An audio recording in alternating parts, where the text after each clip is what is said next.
Welcome to the Newcomer Podcast, or is it Dead Cat? We have Tom Dotan, my old co-host, is here, no longer at the Wall Street Journal, free to speak your mind again, untethered, and hanging out with the Newcomer crew a little bit more. That's my comedy special. You can picture like the cover of that.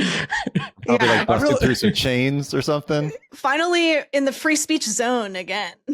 You know, that's actually a dangerous thing to go with because it's a little bit close to like that FT banker who got super excited he could say the R word again. Oh my God. That I'm not going to say. So that's what I want. We're trying to really exactly. I'm not going there. It up I'm not going there. like, you can hack my totally signal. Loose, but other than that, no. We can. Yeah.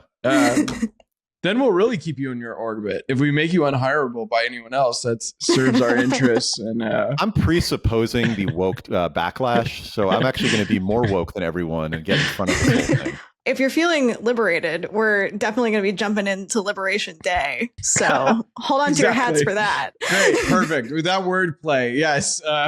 No surprise what we're talking about this week. Tariffs. On again, off again. At the end of this episode, I'll have a conversation with Ryan Petersen that was recorded the day before and almost published moments before Trump decided on the 90-day pause, which we'll get to the whole timeline. Madeline will give us a rundown of the timeline in a second, but you'll get the best bits of my conversation with Ryan Petersen that remain relevant. And honestly, I think as we'll talk in this podcast about, tariffs are still on. So for a second, it seemed like, they're freezing everything. And anyway, so I think the conversation remains very relevant. Stick around for that, but was recorded on Tuesday. Hopefully you're listening now on Friday. We get it. News move fast. Ooh, a loyal supporter of the Newcomer Podcast. I think our first advertiser, and Christina, the CEO, has been on the show. Anyway, without further ado, startup founder, finding product market fit is probably your number one priority. But to land bigger customers, you also need security compliance. And obtaining your SOC 2 or ISO 27001 certification can open those big doors. But they take time and energy, pulling you away from building and shipping. That's where Vanta comes in.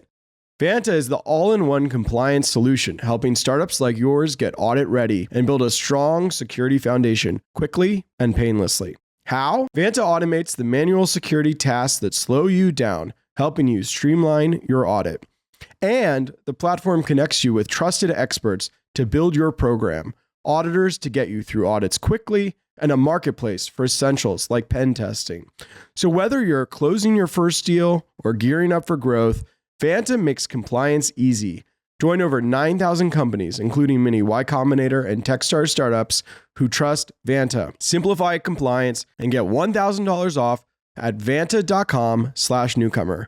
That's VANTA.com/newcomer for $1,000 off. Madeline, do the hard work. What happened? It's back and forth all week, sort of whipsaw of the markets and tariff announcements.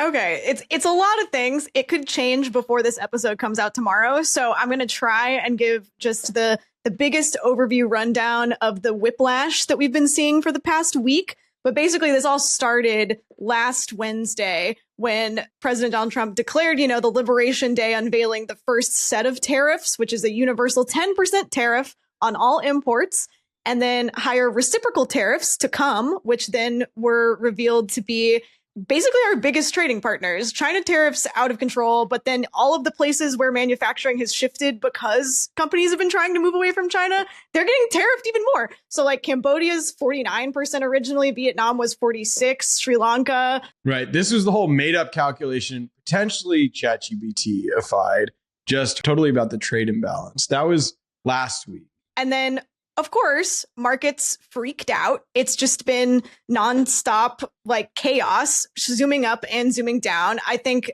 there was like a moment early this week where, the Walter Bloomberg Anon account had a market surge that then was corrected, which ultimately ended up being true about the 90-day pause on tariffs. So can we take one quick second to talk about the Walter Bloomberg Twitter account or X account? Because it's so exciting at times when the world that we all live in as business journalists and financial journalists, ones who are addicted to Twitter, leaks out into the normie sphere, the greater sphere. So the Walter Bloomberg account Which, how much do you really know about it? I mean, as someone who formerly worked at Bloomberg. Well, I worked at Bloomberg. He rips off all the best terminal headlines, basically. Some guy has a terminal, much like Business Insider, your old employer.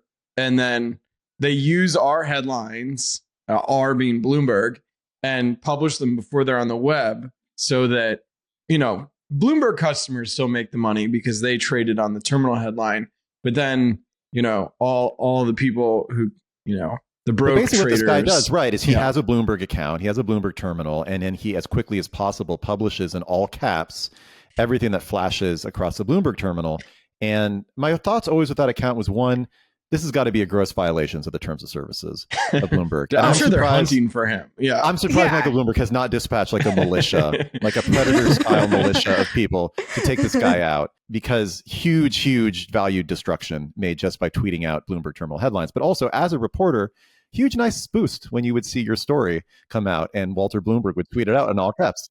It's so authoritative. Like, I love that it's like some random guy, but and such a funny name. But it's like, oh, this is, most of the time they're actual Bloomberg headlines, which are about as authoritative as you can get. Yeah. And so, yes, as a reporter, it was very gratifying to see Walter Bloomberg tweeting out your story, flashing the headline, on his account. But it seems to be that when he had this false, inaccurate headline about Trump pausing the terminals, or maybe he just had the scoop before anyone else. Maybe he's a reporter. Do we know what the deal was? Like, did he make it up to like move the markets, or? It was originally quoted as sources say when he leaked the headline, and it was unclear where that came from, but it appeared to have come from an interview from one of the Trump officials on CNBC, which then led to CNBC giving a denial about it. Had it been a Bloomberg headline? I want to say everything Walter Bloomberg tweets out is the word of gospel from the Bloomberg terminal. So I think what happens, on Bloomberg, the issue is like, you can send all these one-line headlines, right? You're like watching TV, and so you write a headline off of it. Those aren't necessarily like the end-all, be-all, but he puts it on in a tweet, and it seems like in total isolation. But as the non-journalist, non-financial Twitter-addicted world began to recognize who this Walter Bloomberg guy was, I think it really confused people, because people thought it was like a coincidence that his name happened to be Walter Bloomberg. They think there is a guy named Walter Bloomberg who is like Mike's half brother, someone who's trying to take him down.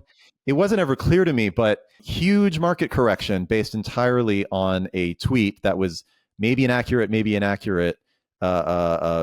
distribution of this Bloomberg headline. And it was so fun to see the rest of the world see this guy that we've been paying. He's like up there with like Zero Hedge as just these financial Twitter accounts that I don't know who they are. I was going to say, in our world, there's like Buco Capital Bloke in the EACC Twitter anons that moved markets. Also Autism Capital, who is like a diehard Trump supporter. They are real finance now. I mean, the other major Twitter market moving happening in this whole saga was obviously that Donald Trump on Truth Social tweeted out, "It's a great time to buy stocks," like 15 minutes before he announced the 90-day pause. So we had the Walter Bloomberg thing where he correctly forecasted this future 90-day pause. And then, the Trump himself giving a handout, I guess, to whoever believes his tweets. And of course, potentially giving air cover to suspicious amount of options trading around the announcement of the pause. Anyway, you can go back to the explaining of stuff, but I just very, very happy to talk about Walter Bloomberg. The main thing I would just say is like, when the markets jumped Wednesday, it seemed incredibly premature because the tariffs on China were increased to 125%. So the tariffs that are like not paused are our three biggest trading partners, which then, led to the further jump down today. But yeah. Friday, bad for the markets. Sunday, especially, like, oh man, we're going to come into this week terribly. Like Gary Tan tweeted like people are getting margin called and then deleted it. Like it just felt like, oh, this is bad vibes. Monday, we come in not as bad as expected, sort of like flat, slightly down. Then Wednesday was the 90-day freeze. So that's like, oh, Tuesday, Wednesday, we start to see actual, like the markets hit and treasuries are hit, which is when it's like, oh man, people don't believe in America anymore. And today being Thursday, there's oh wait, this freeze doesn't undo all the insanity and there's still tons of tariffs. And so actually the market isn't happy just because Trump says, oh, I'm listening to you. I mean, am I getting the animal spirits of the market right there? You hit basically every single vibe point of the market over the last week. That's our non-percentage based read of the market, the narrative of the market every given day. Yeah. Again, I get all of my market moving news from David Sachs's Twitter account. And so as far as I understand, on Monday, Black Monday was canceled. And then the market immediately plummeted. And then he tweeted out after Trump said that they were putting a pause on all the tariffs. Well, yeah, then he goes silent. He's like, these guys are not on Twitter when it's going bad for them. They're like nowhere to be seen. Right. No, David Sachs seems to only crop up when he has something incredibly inaccurate and non-predictive to say. And so Black Monday was canceled and the market plummeted. And then after Trump, announced the pause on his tariffs, the market predictably shot up as people were, making a bunch of money on artificially low stocks. And he tweets out, "How do you like them apples now?" Which, if I could take a second on that one. He's an official Trump administration figure now, by the way. Right? I know, he's in there. He's the AI czar. Yeah. Well, but that's the job of those people, is to be like as combative and unpleasant on X as possible. I mean, that's the JD Vance purview. But how do you like them apples now? David, if you're listening, because we're fellow podcasters, the line is, "How do you like them apples?" And it's from Good Will Hunting. "How do you like them apples now?" implies that there's a time in which you would have liked the apples at different amounts at different times. And it's when Matt Damon takes the phone number that he gets from Mini Driver and he puts it up on the wall of on the window of the diner, and he shows the rich kid and he says, "How do you like them apples?" But it's not, "How do you like them apples now, dude?"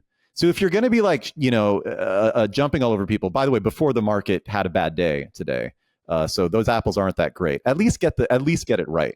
But it's so perfect about these people that even in their trolling, that scene also appears in a Kevin Smith movie. They do it again, right? There's a strike back version of this. Anyway, maybe he pulled it from there. I have no faith in his ability to get anything right. Anything. It feels like he's the VC equivalent of like the Jim Cramer. When you call it, the opposite happens at this point. I mean, what to be said about that? Because that's actually an interesting point. I mean, David Sachs, who, of all the all-in bros, has taken his relationship with Trump the furthest, right? He's the one that actually got a Trump appointment. Like Chamath is basically the same guy, just with more people paying attention to his clownishness. Well, Chamath is getting quote tweeted right now because he is complaining that he was a quote mega donor during the Biden administration and they weren't listening to him. And now you pay some money and Trump, those guys listen to you all the time. And it's just like, this should be a campaign ad. It's just like, Trump really, you get what you pay for. Whereas the Democrats, they're not bought out by their elites. It was the weirdest anyway. But yeah, Chamath is just, the guy who pumped and dumped. All right. So we gave the timeline. I guess some first order takes. As fun as it is to talk about all the characters' points of view on what's happened here, I'm happy to go first. Do you guys have strong points of view on what America's tariff policy should be? Yeah, you should take this one first. You could fall on that sword. I just don't. I got a lot of thoughts, but I need to organize them. Well, you're sort of the like want to be a leftist business reporter. So I'm actually unbiased and I read the market as it comes. And Newcomer, we're allowed to have opinions. I'm, as globalist as they come, a free trader for life. I don't even want a trade war with China if we can dig out of it. I do believe in reciprocal tariffs with China. Like I've been pretty hawkish on TikTok just because. How is that not a trade war? How is that pro free trade if you want reciprocal tariffs? The Trump reciprocal tariffs are bullshit. I mean, I don't think we should have tariffs because of that. I think specifically with China, if China is abusing us as another global power, it's reasonable to respond. It's like if they block our social media companies, we block theirs. I don't believe in the quote unquote reciprocal tariffs as Trump has articulated them, which are in no way reciprocal, not rooted in actual tariffs imposed by other countries. Gotcha. Okay. This is all just a long way to say you think TikTok should be banned. I was just trying to make sense of my being pro banning TikTok relative to otherwise having a very pro free trade stance. But as the free trader on this podcast, you found the last couple of days to be extremely, extremely upsetting, extremely disheartening. Yeah, it's terrible. Okay. I mean, it's terrible. Obviously, I feel like the classic like theoretical economist gripe is never really that compelling. It's like, oh, like our wine, our comparative advantage of the thing we're good at, is going to be ruined by having to recreate the thing. It's not always the best story, but it's going to be terrible for the economy all over the world, and I think very little actual benefit. You're not excited about the factories where people are going to be screwing in iPhone parts? I think somebody was asked, are you going to, like, one of these right-wing accounts, it's like, are you going to work in the factory? It's like, I'm going to run the factory. Like, somehow it's like there isn't a person, like, what is the sort of like Republican, like blue-blooded American here, who, the most coded phrase in the world, who wants to like work in a factory? It's just like people, I think there have been studies, like at the same pay, obviously people would prefer to be in a service job. It's like nobody wants a manufacturing job unless there's like a ton of money in it, which would then drive prices up. Yeah, the guys who are like, I don't want to work in the factory, but I want to own the factory are funny on a number of levels, because like that is kind of the core Trump constituency, right? Like that is like the petty bourgeois type who just, they don't really, they've got to their station because they owned a thing, whatever that thing was, and like money sort of fell their way. But if you really think about it, like America kind of does own the factory, right? Like they're making the parts and America's collecting the money because there is some sort of ownership over the output of this factory. And so these guys kind of already have what they want. Like if their goal is just to have the factory that they own to be based in the US versus based in China. I understand America doesn't own Foxconn, but it exists because of the consumption of American, the American populace. Nobody has wanted to say it, but we've had a good thing going. Like it's not a winner in elections, unfortunately, but like we had a great economy. Trump has made it worse. Like we are on a bad path. Like we had a good thing going fundamentally. There were, people we could help.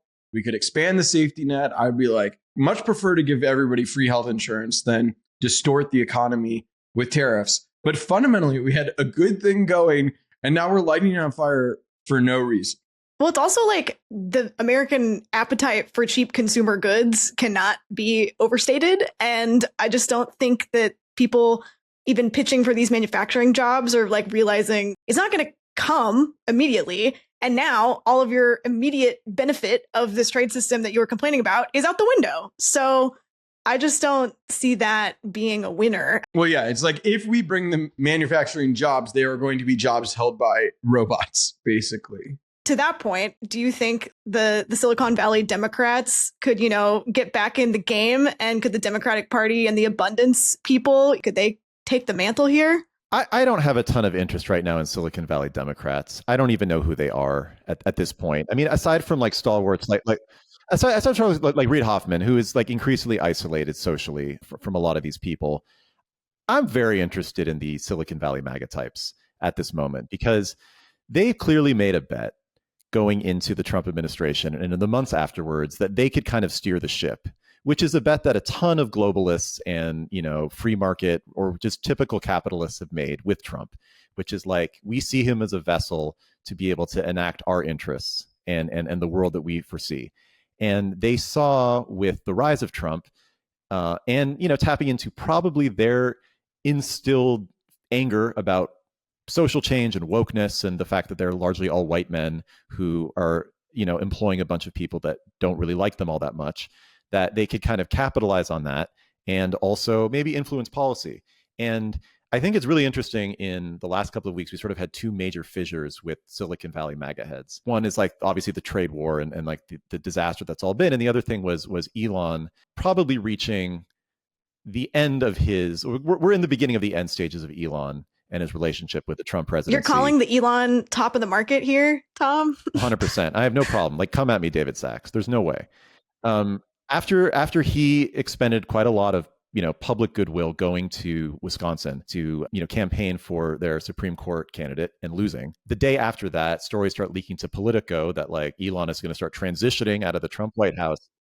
I know that. Well, that's the most reassuring fact, that we still live in a democracy. That losing an election, a bunch of politicians start getting freaked out and say, "Oh, let's get away from us, guy who can't win elections." Is sort of how these things are supposed to work. Right. And then of course, a couple of days later, the Trump tariff bullshit starts to happen, and Elon is out there relatively publicly fighting with like Howard Lutnick or or who was Scott Besson? I can't remember who it was that he called it a moron. Navarro. Yeah, he was attacking Navarro. Ackman accused Ludnick of like working his own financial dealing. But yeah, Elon was actively fighting with them. Right. So at this point, Elon is not a political asset to the Trump administration. He can't push elections very strongly, and he disagrees with like a core policy when it comes to trade. So like I don't see any way in which it's not the beginning of the end, or a fairly short road toward him being completely out. And now what once was $2 trillion in cuts, then 1 trillion, I think is down to 150 billion in professed Doge cuts. So he's really shrinking the aperture of what they're trying to do. And obviously, I'm sure, I mean, we don't believe in, I'm skeptical of a lot of these cuts. Like, they're cutting the IRS's ability to extract tax revenue. So I'm sure there are lots of things that when we have to recreate them and lose revenue, will create costs that they're not even baking in, besides all the stuff. Not to mention they just completely eviscerated like American soft power resources. Right. It's bad. The things that are cutting are good and the cuts are bad, regardless of the cost savings. So I guess my question to any one of these tech people, and you're thinking about like the David Marcuses or the Mark Pincuses, or the people who very publicly declared allegiance to MAGA and to Trump, did you get what you wanted? Was it worth it? Did this actually work out in the way that you expected? And what did you think was going to happen? What did you really think was going to happen? This was the same Trump who was around in 2016, who you abhorred, who you had to go out there and say, this does not represent the views of America and the policies of America, all this shit.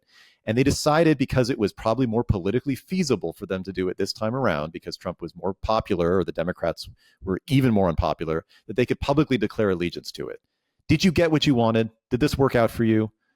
Like all the ways in which you had to, yes, we had our quote, predictable. From, our Parker Conrad, which is sort of like our anchor Trump response in the newsletter right after the election, was this is Parker Conrad, CEO of Rippling, actual tech guy, not just us reporters opining. My personal view is that a lot of smart people are being very stupid and believe that Trump is going to do their thing.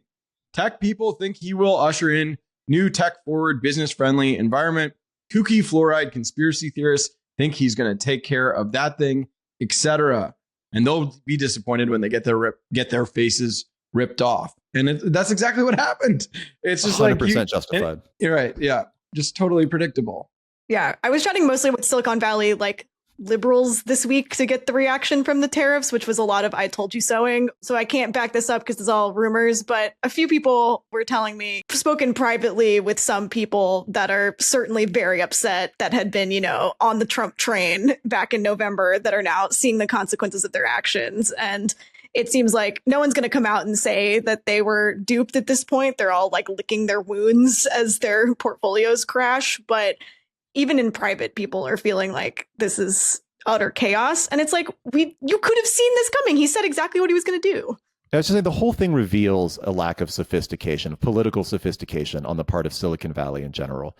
You did not need to read the news all that closely to see that Trump was exactly who he said he was going to be, and that these were the policies that he was talking about as he was running for president. So why did you think it was going to be anything different? Other than it felt really good at the time to think you were on a winning side and feel like you made a positive bet, and the fact that the woke and socially conservative, whatever you want to call them, things that he was talking about really appealed to you. So just go out there and say it. Don't make it out to be some economic argument, an American Valhalla. Well, there was such a denial in the election that it is a choice between two people. It was like, oh, can we make it a referendum on Kamala and Biden and the age, and Democrats, wokeism, without really engaging with, we're going back to Trump, and a Trump who is more empowered than ever before. And the last thing I'll say about all of this is that one of the arguments or justifications I saw from the recently converted, Silicon Valley, now MAGA right people, was that they misunderstood Trump the first time around. It was the media's fault. Sam Altman was out there saying that after he did his Stargate press conference after Trump's first day in office, being like, "Oh, I misunderstood the guy. He's actually pretty great. I've got a lot to learn." Yeah, there was a lot of wish casting. I'm a little sympathetic on this one. That right after he gets elected, it's like, fine, he's elected. It's like with a child. You're like talking to them like as if they're going to listen to their better angels. You're like, you're such a compassionate kid, And it's like, you're not saying they are those things. You're saying like, come on, let's aspire to be better. And so I'm a little sympathetic to the tech executives. And as someone who was critical of Trump, obviously, but like gave a sort of like, all right, let's see tone, that it's like, what are you going to do? You have to hope for the best for a second. Otherwise, you're going to be the foil. Yeah, the one thing they really chose to believe about Trump, which maybe was true, was that if you appear to be an enemy of his, he will come at you directly and he will make life very difficult for you. And so they just had this very ham-fisted and obvious way of approaching it, which was to flatter him and blame the media, which sure, fine, I don't give a shit. And say that's the reason people thought he was this way, when in fact he just is this way. And you should just have been honest about it and say, like, we want to buddy up and kowtow to a president who wants to run things as an autocrat, and we can maybe benefit the company by appealing to him. The thing that just is so ridiculous to watch throughout all of this is the people, even the MAGA people, who like are trying to express their criticisms around Trump on these policies and clearly disagree with him, but have to position it in such fealty because of all these loyalty tests. It's just kind of gross. Like Joe Lonsdale, was tweeting like, guys, there are some good arguments for some tariffs and for not being taken advantage of as we have been by many countries. President Trump is right about that. Let's not tariff any inputs we can't easily substitute. And it's like, you're clearly saying the tariffs are bad. You just have to couch it in like 3 lines of like just kissing the ring. There are multiple elements to this. Like, I feel like there is this one, obviously Trump responds very aggressively to how people behave towards him. He cares about it more than their actual like principled agreement or disagreement. So it encourages this sort of dear leader behavior. So that's frustrating.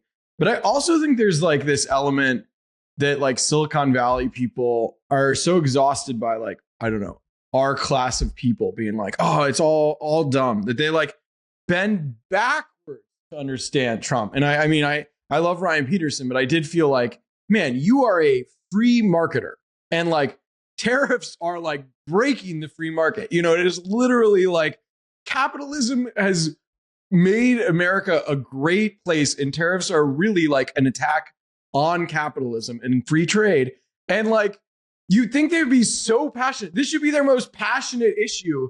And instead they like become like academics where it's like, I've been reading everything that they like say. It's just like, they want to humor it so bad. And I don't like get the impulse. Like, Tom, what is it, just getting bat packs from Trump and they know that they need to stay close? Or like, why is there such the intellectual humility with Trump when you never see it with the left? Because one, it remains a contrarian standpoint, which is very appealing right, exactly. to all these people. They love it.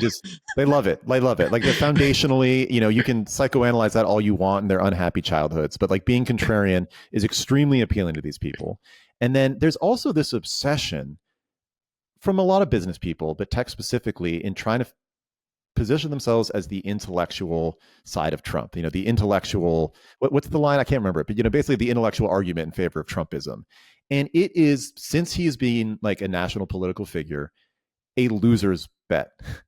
Every person that has wanted to be the intellectual side of Trump has ended up completely blowing up, because there is no intellectual side to Trump that's justifiable. It's inherently a contradiction. And like, right. And so they make all these stories when it's like some guy, like it is like this guy, Trump, decided this, like, and they're just like, it's just like elaborate, it's like, oh, I mean, right now what's happening is they're like, this is all about China. And like at first they were like, we're going to get out of this we're going to say Navarro came up with this, not Trump. So we're all going to hate Navarro to give Trump the out. Then we take the out. And then Bessent is like, oh, this was all part of the plan. And Trump's like, oh, we saw the treasuries. And like, actually, like they're all trying to make it seem like there's a plan. And then Trump himself is like pretty open that it's like, oh no, I changed my mind. Like I read the room, I don't. Right.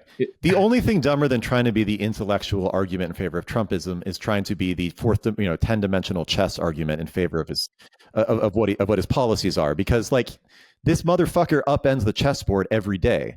There is no game that is going on here that you can look out that many steps in advance, because no part in the process of describing this guy's 10-dimensional chess was it ever, and then we're going to back off without making any deals. Well, also he admits that's like, Trump is open about this being his procedure too. Like, even with the 90-day pause, he said his reasoning was like looking at the bond markets and was like, oh, nope, that's why we did it. And all these people were making excuses for like how genius it was. And this was this negotiation tactic. And he just comes out and says, like, basically, it's because the market's freaked out. So, like, what are you working with here? You can't, like, reason with this. I do love, by the way, just as an aside, that it's like, what? It's like a Japanese, what's a hedge fund or bank that seemingly was like, had to get out of treasuries, and that, like, you know, Japan's treasury movements ended up saving, or at least moving us away from tariffs. I think, as we were saying at the top of the show, still pretty heavy tariffs. Honestly, two of the people that I'm embarrassed to admit this. Well, one I'm not embarrassed to admit. Tyler Cowen and Richard Hanania. Like, it is refreshing to have these, like, conservatives be like, the Trump support is totally, like, you know, they're just lying constantly, and they're required to sort of contort this way and that to defend the situations. And I just don't understand why get so rich and powerful and have to have a public reputation that's so, I mean, Bill Ackman, like, what's the point? Like, why do it? Like, what do you need? Like, why do you want that to be your reputation? Because fundamentally, they're not that powerful. And I think, like, that's what gets revealed in all of this, is that, like, Trump, you can't wrangle him and also benefit yourself. So you might as well just try to attach your reputation to his star and hope that that benefits you in some way. And that's allowed people like Sean McGuire to become, you know, somewhat national figures, even though as an investor, he wasn't that significant. I don't think people thought of him as, like, one of the more important people at Sequoia. He's sort of in the come up, but yeah, But the reason people think about him is that he is attached to Trump, is that he is, and like, Elon, and Elon, which, again, like, which side are you on here, Sean? Because Elon isn't even I know that'll supporting be interesting. I do hope there's more of a chasm there. You know, if you have to pick sides. Right, like, if you really want to attach your reputation to one of these people, and there's going to be, like, a fissure between them, like, that's going to be tough, Sean. Like, good luck to you, because it's not benefiting you economically. It's not good for Sequoia. It's not good for your investments. So this is strictly about your reputation and trying to find relevancy. This is your wish casting now. The reality is we're still year one of Trump. You know, it's like 4 years. We're not even 100 days scenario into Trump. So I'm saying there's still going to be a lot of upside in staying Team Trump. Like, we want to be like, oh, he's a loser, give up on him now. And certainly I do think, like, come midterms, hopefully it'll be good for Democrats. And, like, certainly the reckoning post-Trump too is going to be insane. But, you know, they have 4 more years to, I don't know, make a fortune and get out of there. I don't want to go too far into the predictions market, but it seems like, I mean, Trump 2 versus Trump 1 is a very different animal. And I think a lot of the problems that Trump 1 was encountering was resistance from Democrats, right? A lot of it had to do with Russiagate and investigations from the House and people kind of looking for ways to impeach him. Whereas everything that's gone wrong this time has been self-inflicted wounds. It's been the unpopularity of Doge, Elon's increasing unpopularity, and now the market's turmoil. And so it's hard for me to see what the upside is going to be at this point through. Like, for Trump 1, you could argue, like, well, the Democrats, if their attempts to, you know, ostracize and impeach Trump don't really go anywhere, then he can continue to carry out his agenda, and, like, the general trend of America's upward economic direction is going to benefit him, and people will like him. I'm just saying, if you want a pardon, if you want your factory to be placed somewhere, if you want anything out of the government, if you don't want an antitrust investigation, like, they're going to be in this balance where if you're just purely extractionist, you're like, oh, Trump's got a lot of room to run. I need to be close to him, but not, like, so close that when there's a reckoning over the fact that they're literally rounding people up and disappearing them to El Salvador without any, like, recourse. Yeah, it's good. It's pretty dark. Well, let's just keep in mind also that there's, you know, a 90-day pause. And then, like, how does this end up being something that, like, is what the tech people want, right? Like, the bull case for this whole catastrophe is that the tariffs were always too high on us. And we could negotiate line by line in the rapid fire negotiation and actually get everything down to 0 tariffs. And that's, I think, what, you know, some of these Silicon Valley people want. Like, that's what Ryan Petersen would want, right? Like, right, sure. We all want 0 tariffs, but it's not clear that the Trump position is, like, that they want, you know, it's like, do they want 0 tariffs, or are we introducing tariffs? Or, well, that's what, you know, his Silicon Valley backers would want. The Trump position seems much less clear and honestly pretty still pro tariff. So, like, he just likes tariffs. He's been talking about it for 40 years, right? You can look back. This is kind of one of his pet issues, that America is getting a raw deal and we need to, bully people with this. So I guess my point is that I'm skeptical of the Silicon Valley people's kind of wish casting bull case that this will even happen. All I can really say after what's happened in the last week and a half is that America's negotiating hand to get to this place is like significantly weakened. All that we won. We won the negotiation. Like, what are you saying? There were many leaders that called. And I believe he was on the phone all weekend, Tom. He was on the phone all weekend. You've never seen a man work so hard. Like, I guess it's unfair for me not to say. The president of Mexico has been very nice to Trump. He loves her. Like. Yeah, no, no one plays Trump better than Scheinbaum, really. Like, she should teach like some sort of like a paid like Zoom course. I know. I want to move to Mexico. I love Mexico City. They're going to get money from China and the United States. Like, it's a left-wing government. Like, man, yeah. Wait, is she left-wing? Yeah, she's a socialist, dude. Yeah. So you're going to have to reckon with that yourself. But, it's too left-wing. But Mexico City, they might say that, but like most people are like, working on like the black market. It is the most capitalist place in the world. I mean, they invest in public housing.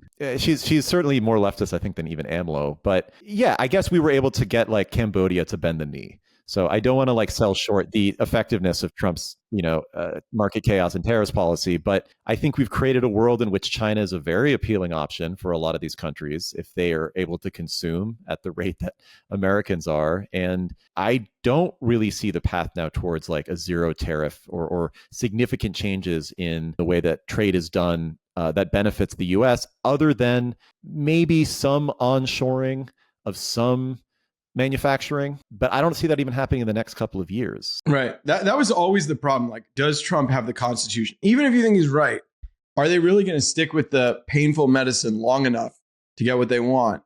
But Trump was never the painful medicine guy. I mean, that was always the problem with this argument is that like, even if you were in favor of this stuff, which I think a lot of leftists really are, and you saw like the UAW president coming out in favor, right? Probably not very strategically. And Whitmer like made an appearance with him. Ugh. Yeah, Whitmer showed up there. Yeah. Yeah, there is like a strong leftist streak inside the belief that onshoring manufacturing benefits the working class. The problem is that Trump, as the avatar of this, is horrible. And his appeal to certainly his supporters was never, this is going to be really hard. And like, remember you saw Democrats talking at the outset of the Ukrainian war, like, we'd be willing to pay more money for gas. That's the Putin tax. And Democrats like hurting themselves. They love self-flagellation. They love making their lives worse in favor of things. We've had this like Maoist Trump thing now, which is like, some of the right-wing influencers, like, you don't need money. Money is like made up. You don't need money. You can handle that. What is money but ones and zeros? Yeah. They're like, the hard labor will set you free kind of posting nowadays. Yeah. It's like, insane. What is going on? They're third worldists now. Like, it's just totally flipped. All right, let's take our medicine. One thing, talk about business for 1 second. Okay, sectors that win. Obviously, American dynamism. I don't think we need to say that. It's like everybody's ready to buy every gun they can and ship it to Washington. That's clearly going to go strong. I think robotics is strong. I think the question I have, why is it good or not good for AI? Oh, I mean, I think anything that increases the cost. And I understand they weren't directly impacted, but if we're in a place in which we are having bad trade relations with Taiwan and the ability to import GPUs, which are still at a deficit to demand, is going to be impacted at all, AI is in a really shitty space. And these are companies that have terrible margins, all the AI foundational model companies. And if you do anything to make it worse, it changes like the cost structure of these things. And I don't even know with even the best of them how they're going to get to being profitable. But if the core technology behind it and the GPUs are suddenly made more expensive, or the infrastructure in some way is harder to build, they're in such a shitty spot. So I don't know if AI is immediately impacted by it, but like they need to fix this stuff fast because they're already operating on like extremely tiny bad margins that, if made worse, is only going to like cause more pain to the businesses and their investors. Let me just jump in and say, separate from the tariffs, other Trump policies, I think, hurt the AI boom, too, especially if there's this whole goal of construction around data centers. They're also just like culling the labor force of people that typically do these jobs with mass deportations and rounding people up. And like, not to just to be kind of direct about it, like that's how this kind of functions. And it's like, how are we going to have this amazing manufacturing boom in places where people are not trained to do this work? And a lot of our labor force that we're currently reliant on, if you wanted to ramp it up really quickly, you're actively getting rid of, like, violently. I just don't see how this is like good. I'm going to take the other side of this. I think just AI is going to be in the sort of national security. Like, if we're reshaping the tariffs from a tariff war with the world to a tariff war with China. That's clearly happening. We're going to be in this tense China fight. And it's going to be like, we're going to talk about it like the Cold War. And everybody in Silicon Valley is going to be like, our go to the moon is having the best models. DeepSeek is a big threat. And so I think there's just going to be a lot of nationalism thrown behind AI. David Sachs is an AI czar. Like, the Trump administration, JD Vance is big on AI deregulation. Like, I think there's just a lot of energy from the top. The GPUs got exempted from the tariffs. And so I think it's clear that the administration is very supportive of AI. And so I think Silicon Valley and the government right now are just going to say, oh, actually, AI, at least the foundation model piece of it, is part of our Cold War. And so it's important to national security, and we're going to invest a ton.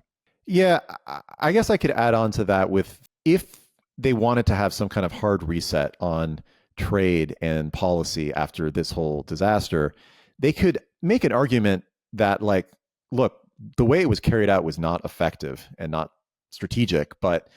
And this came up during the Biden administration, like, we probably should be manufacturing chips domestically. It actually is an issue. That's the CHIPS Act. Yeah. Sure, no one's against strategic, like, reshort, like that. Yeah, exactly. Right. That was the CHIPS Act. Exactly. Right. So they can do it. And, like, that maybe could be a way. I mean, I still think, like, the Trump bull is, like, impossible to wrestle and get exactly, the way you want it to go. But they could probably start, like, that would be a smart argument to start circulating. Rename the CHIPS Act to the Trump Act and get double the money. Yeah.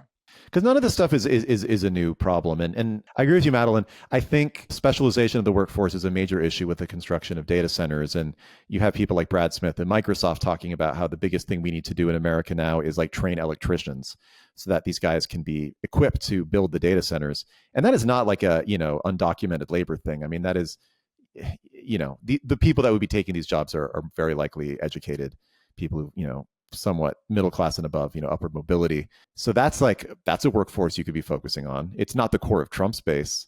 So it's hard to get, like, his team excited about it. But sure, that's, like, a reasonable approach to all of it. All right. Well, Tom, great to have you back on the show. Hopefully for at least a couple more episodes. Madeline, enjoyed it. All right. Stick around. In the second half of the show, I interview Ryan Petersen, the CEO of Flexport. He is Silicon Valley's whisperer on all things logistics, whether it's a canal trapped or the president jacking up tariffs all over the world. Listen to my conversation with Ryan from earlier this week. Ryan, thanks for joining.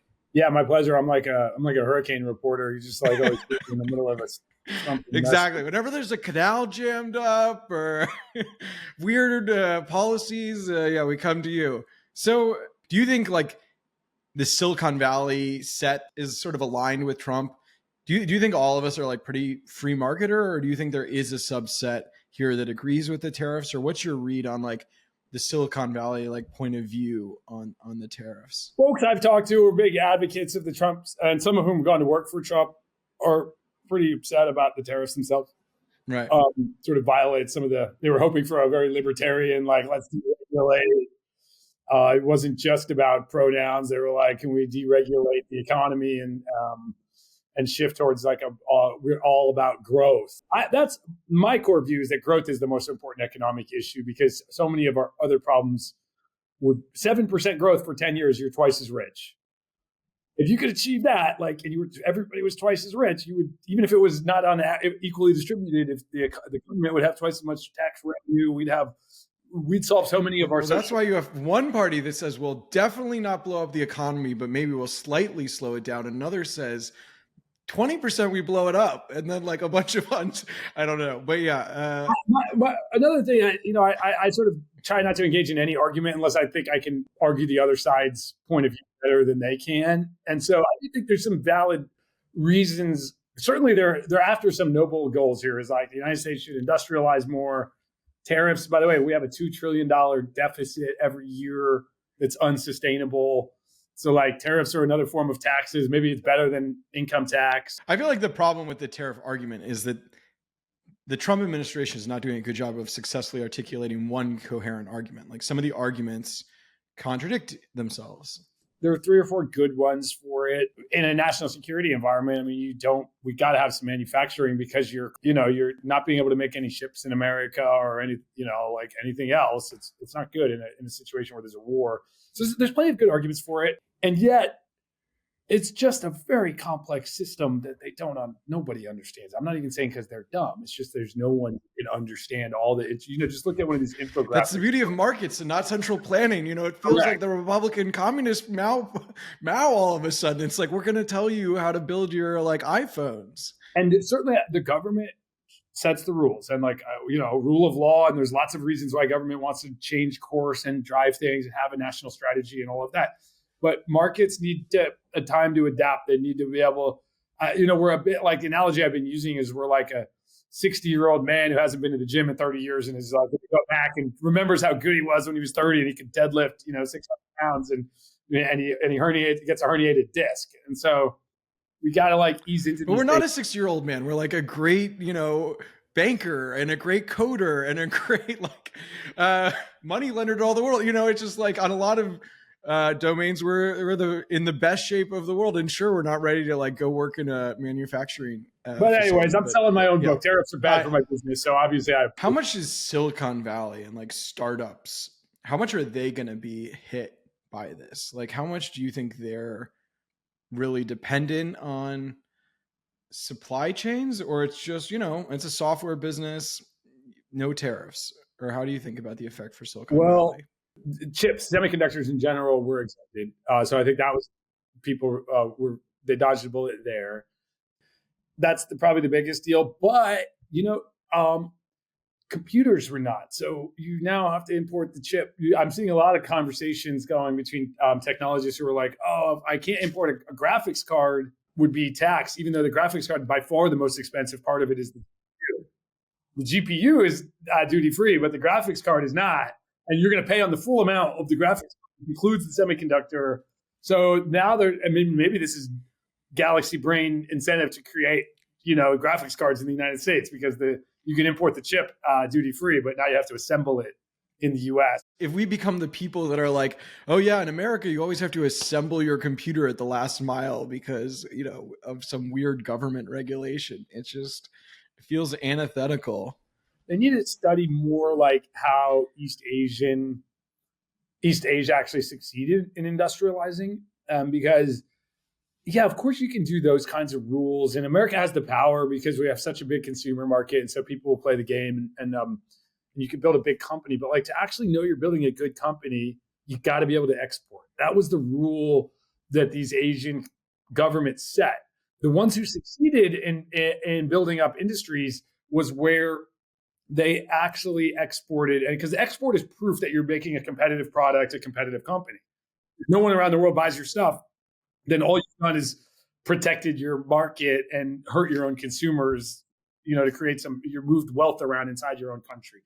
But if your policies are really working for industrialization, the test is, do people abroad buy your products? And you can see the difference. In Malaysia, they tried to industrialize, but you never heard of a Malaysian car. Only if you go to Malaysia, you would see them. They were unsuccessful in creating a competitive company that could export, whereas Hyundai, Japan and Korea famously, and now China have become really good at exporting cars. So, as the United States embarks on reindustrializing to the extent that we're capable, the ultimate test is, do people in other countries buy our stuff? Not can we just manufacture some GPUs here because the law requires it like that, or rather some graphics cards, assembling parts from other countries like that. Let's dive into the American auto industry for a second, because that, in some ways, it's like we're failing to get other countries. Trump is making a big deal of Japan not buying American cars.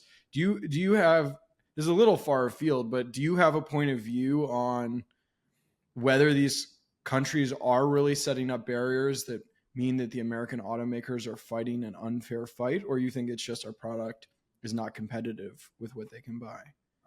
Well, Teslas are pretty competitive. They're pretty awesome cars. Tesla's done really well in China, but they make them in China, the ones that are sold.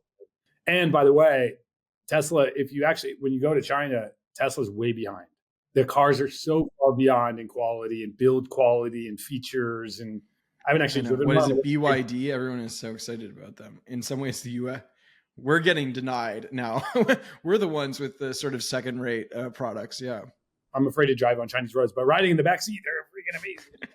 And it doesn't take much to just get into one of the Detroit automakers and say that these products aren't as good. But how did that happen? And I think, how did the Chinese or the Koreans or Japanese get so good at manufacturing? And I think there's definitely some of what the administration is alleging is valid. They did a great job in their industrial policies, a great job from their perspective of they provided subsidies, free land, factories, they repressed labor movements. They made organized labor illegal in Korea. Korea mandated a 6-day work week. I mean, these are things that help the manufacturing sector go. And so, currency, likely there's evidence for that. I mean, in Vietnam has been booming. I think they've had 8% annual GDP growth for the last several years in a row. And yet their currency has gone down in value. It's kind of weird, booming that much. You would think your currency so many dollars are flowing in, the currency should appreciate, but it goes down. So clearly there's something going on there. I'm not a macroeconomist on any level, but I could kind of basic logic. If you grow that much and so much manufacturing is coming, more dollars are flowing in, it should increase your currency. There's some validity to a lot of this stuff. Some of the challenge becomes we're supposed to be this free market country. We don't want our government to be involved in private industry. And so we don't really, TSMC is a great example where the guy, Morris Chang, was working for Texas Instruments and spent 30 years in the US and decided he wanted to start a foundry. And nobody in the US wanted to back such a capital intensive business. And so he went to Taiwan, and the Taiwanese government funded it. So but you sort of brought a bunch of more free market solutions up. It's the government could have its own investment bank where it backs some of these projects, or we could have, not be so friendly to unions, or at least, create some resistance to them. There are things that we could do that would allow the markets to roam more free to deliver results. And I think it's a reasonable, if the other side is not embracing free markets, then you're sort of dumb if you allow yourself to have dogma that just makes you lose, your companies lose. I mean, even Boeing is a good example. Boeing, private market company, emerged from the private markets. Airbus was created by 4 governments that decided they wanted to have it, and they got tons of subsidies. In the U.S., Boeing sued at the World Trade Organization and won the suit, and it's still going through endless, long, process. I'm not no tariffs. I mean, I do think it's if you're gonna do central planning, you need to be able to do the planning and focus on a particular goal and sort of think it through and understand what the objective is. And going after every country at the same time makes that very difficult. We'll see. I think I hope a lot of this is negotiating, and Trump wants to make deals. So hopefully the next few weeks we see some deals get done to bring these tariffs back down. And a lot of countries. Do you think we could end up in a better place than we started before he announced the tariffs? Or are we just trying to dig out of this hole? It's really hard to say because, it's hard to know because their stated goal is reindustrialization. And they allege that the reason America deindustrialized was these people took our jobs because of free trade. So then if you come out and you're like, oh, we made these deals for more free trade. Right. It's a little incongruous with the stated goal or the stated disease and what caused it. I'm hopeful, because I don't really believe that narrative. I'm hopeful that, we might, EU announced they would go to 0 tariffs. So is Vietnam, Cambodia said 5, Israel, India, a lot of these countries have said that. So would that be an improvement? And zoom in on Europe for a second. We've talked about Asia and Latin America. What's all this meant for Europe? And if we're doing 0 tariffs with Europe, is that a better outcome than where we started? It would be. I mean, from my view, I would prefer to have low tariffs. I mean, I don't think that's going to be enough to satisfy the Trump administration. Their view is Europe has all these and in general, their view is that there's all these non-tariff barriers, industrial policies, like what I was getting at, subsidized credits, subsidies in general for manufacturing, organized for pressing labor, currency, Or like in Europe's case, their big allegations are around non-scientific allegations of like, they don't accept American GMO corn. You can't export anything genetically modified to Europe. The American argument has always been, well, these things have been proven safe by science and health. But it's insane because at the same time, you've got RFK saying like, oh, American food, you eat it and like things go bad. But if you go to Europe, you're fine. It's like, what, we're going to force them to eat the corn that we're like worried about? Well, it is a bit of a band of misfits in there with RFK. And I know that. Yeah, you could make hay all day of their inconsistencies, But that's been the longest running feud between the United States and Europe is they won't accept our farm products. Now, how much of that is truly about science and how much of it is like, yeah, the European farmer will get wiped out by America's Midwest. Like the plains are insane. The Great Plains, we produce so much food that they'll, probably wipe out all the farmers in France. And then, you like going to France and seeing those nice farms and stuff. And they like having jobs. So I get their point of view from that stance too. Are you bullish or bearish on the stock market, or your general sense that we've like taken our medicine versus like there's a lot of pain to go, or what's your general read on? I don't know, man. I don't own any. I only own one public stock. It's GameStop. I still have my shares from that.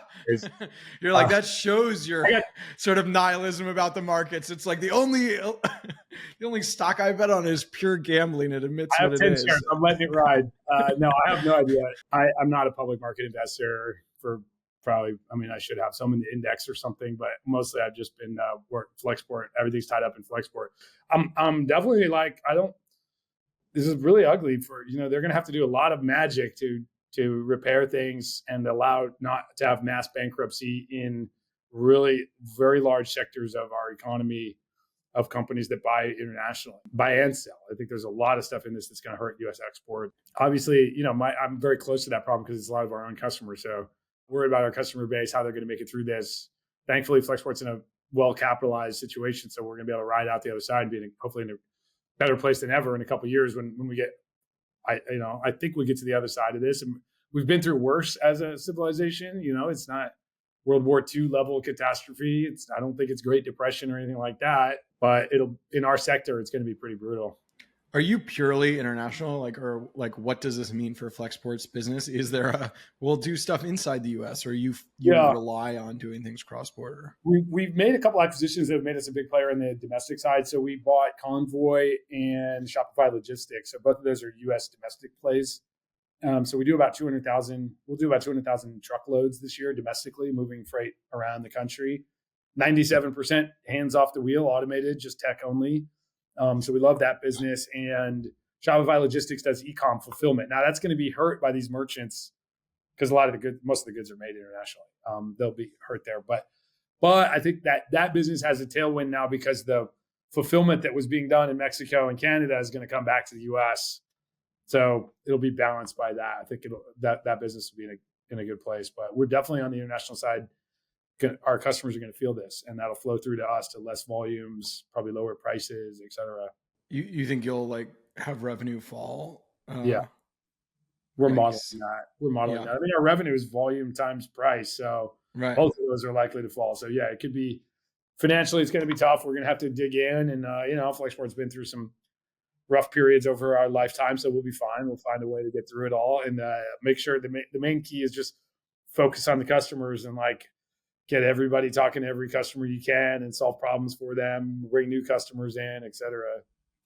Do you feel like you're spending a lot of time in one guy's head, or it's like watching Trump's tweets to sort of see where this goes? Or how much do you watch? I don't have to watch Trump's tweets too much. They will always get forwarded to you. So, someone will send it to me when it's relevant. But I've been watching all the videos and reading white papers and stuff from his policy wonks to try to get inside their head and understand what they're thinking. So some of the interviews with Bessent and Lighthizer and this guy, Stephen Moran, who was he was a treasury official in the first administration. He's an economist who's kind of providing some of the underlying philosophical background for it all. Lutnick has done some interviews. So I'm just trying to just see how they think. Definitely spending time with that. And read all the orders myself, like executive orders and rules and stuff that come out. Don't rely on anybody. I'm going to read it myself and understand the text of it. And you think that what you're reading is deciding the decision is sort of going into the decision here, or it's sort of a Trump affinity for tariffs and then sort of backing in an explanation? Lighthizer was his USTR in the first term, and his protege is the current USTR. Jameson Greer who was the chief of staff for Bob Lighthizer in the first administration. So when Lighthizer did an interview on Tucker Carlson like 2 weeks ago, it's like an hour long. And yeah, I think he gives you a lot of context, at least, again, to my point of like, don't argue with people unless you can make their own argument better than they can. I want to make sure I can understand I'm not saying I can make the argument better than Lighthizer. He's a good arguer. But I want to at least understand his point of view so I can be capable. I mean, it doesn't matter if I defeat him in battle. He's got all the power. I don't, but I can at least understand where they're coming from, start to think about, all right, if that's how they think, what does that imply that's coming next, et cetera. I mean, so much of the Silicon Valley mentality is like, don't over orient around government, or like build. Obviously you have a company that has to deal with what government does. But like, if I'm a startup founder right now, like, are there businesses you think that people could be building to take advantage of this moment? Or like, I don't know, what should Silicon Valley be building given what's happening right now? I mean, there's a lot of them are doing manufacturing, so that seems to make a lot of sense. Defense stuff seems to make sense. We seem to be trying to pick fights with people all over the world. Build guns, get ready. More weapons if we conquer. Yeah, I'm sure there's some signal to take from it all. I don't spend a lot of time thinking about it. We're mostly like trying to figure out, from our perspective, how do we adapt Flexport? It's certainly need to diversify, be in more countries. We should be a network that ships everything everywhere. We shipped to and from 147 countries last year. Europe is our fastest growing market somehow. Right. I guess there's opportunity for you if the tariffs percentages keep changing. It's like, oh, you can slide to this country and slide to that country. We need to shift. And so we've launched a program for, I call it the Marco Polo program, but getting people from all over our offices, our existing network, where we have offices in 37 cities, getting people from those locations to go out to the next 10 countries that we're launching, get them to move there. So we're accelerating that because you need to be more diversified. We have offices, a big one in Vietnam and in China. Today, those are mostly focused on exporting goods to the United States and to Europe, but like Vietnam and China are big trading partners. We should get them working well to ship to and from each other. So we're starting to think these are long-term things that we needed to do anyways, but we're definitely pulling some of those plans forward. How do we accelerate that? We're also accelerating our roadmap in customs tech. Our team that builds technology there has been really focused on automation and like lowering the cost of customs transactions. Today, that's less important than like quality of data, reporting, how, normally you just like don't need to have like, oh, how good am I at cutting over the duty rate from today to tomorrow? These things have been more stable. Now you're like, oh, I better build much better technology for reporting, for visualizing changes over time in the custom, in your duties and calculating your landed costs of the goods. So like we're definitely reprioritizing a lot of stuff in our tech roadmaps. My last question, is this good for robotic startups in the United States? I mean, on the one hand, it's like, okay, we're going to have to build more here. On the other hand, you were talking earlier about if the machine that makes the robots is from somewhere else, that hurts it. Are you optimistic about robotic startups given the tariffs? I've been a robotics skeptic for a long time. I'm not saying that, not on the long run. It's just a very high bar to clear. Like humans are very smart, very dexterous, and not that expensive. They're good machines. They're not, they're just not that expensive, and they are pretty cool. Like you feed them well, and you're nice to them. They're fine. So I think it's a very high bar to clear for these like humanoid robotics. I mean, you can invert. Charlie Munger always says, always invert, always invert the problem. So you invert this. You go, hey, if there was a robot that you didn't have to buy, you could just pay it $20 an hour. And it had the IQ of a human, and it had the dexterity of a human, and it could just do any task you asked it within the warehouse. You'd be like, "Oh, cool! I'll take 500 of them and I'll put them in my warehouse." And so it's kind of it's a high bar to clear. So you were not bullish about robots pre-tariffs, and now it's like, this isn't going to change the calculation. Not that I'm not bullish. I think it'll happen over time. It's just a really high bar, and it's difficult to make that CapEx. Like I think the renting model, if you're a buyer of robotic system, which we would be, we're not developing robots, but we're a potential buyer of these systems, then I don't want, like, also the rapid pace of change also hurts adoption in some level. Because I don't want to go spend $50 million on some system that 3 years from now, there's way better system because of it's like electric cars. You want to lease them because they're going to keep changing. Yeah. And so that, there's a lot of flaws. It's certainly not anti-robot by any means. I mean, I hope all this stuff becomes, I'm a big advocate, for example, in port terminal automation and robotics in the terminal. And so, but I don't know if this is net good or bad. I think anything that I think a recession is likely here. That's probably bad for everybody. I think that because of this, like, you think a self-inflicted recession is coming, or? I do. And I mean, JP Morgan has now made that their default forecast as a result of the tariffs. And they spend more time. You're very fatalist about it. I mean, you know, people who are hop, skipping, jumping away. Are you, when you're talking to them, trying to get them to put a little more heat on the administration, that this is this tariffs, I think, is so central. I mean, even Elon, he's posting Milton Friedman videos about free trade. Silicon Valley does not have sway on this. There is no amount of asking Peter Thiel to scream pretty close to the president. We've seen that be best friends for the last 6 months, and he couldn't. I'm definitely hopeless, and they know I'm selling my own book. It's bad for my business, so no one should listen to me. I'm promoting my own interests here. So right. Well, I wrote, after the election, I'm certainly not pro-Trump, but I was like, I hope tech wins. I'd rather the tech influence over Trump than anything else. But I literally said, but if he does tariffs, it's going to overwhelm any pro-business thing he did. I didn't even expect that he would do some of the union stuff, trying to block automation of yeah, that one really pissed me off. Yeah. And the tariff. Anyway. Yeah, the long list, but anyway, thanks for coming on and helping us navigate it, and we'll see what happens tomorrow. The market, crazy one day, flat the next. A lot of it waiting to see. What happened to my GameStop shares? I haven't checked them out yet. Hopefully they're doing all right. I got 10 shares. All right, Ryan, thanks so much. All right, thank you.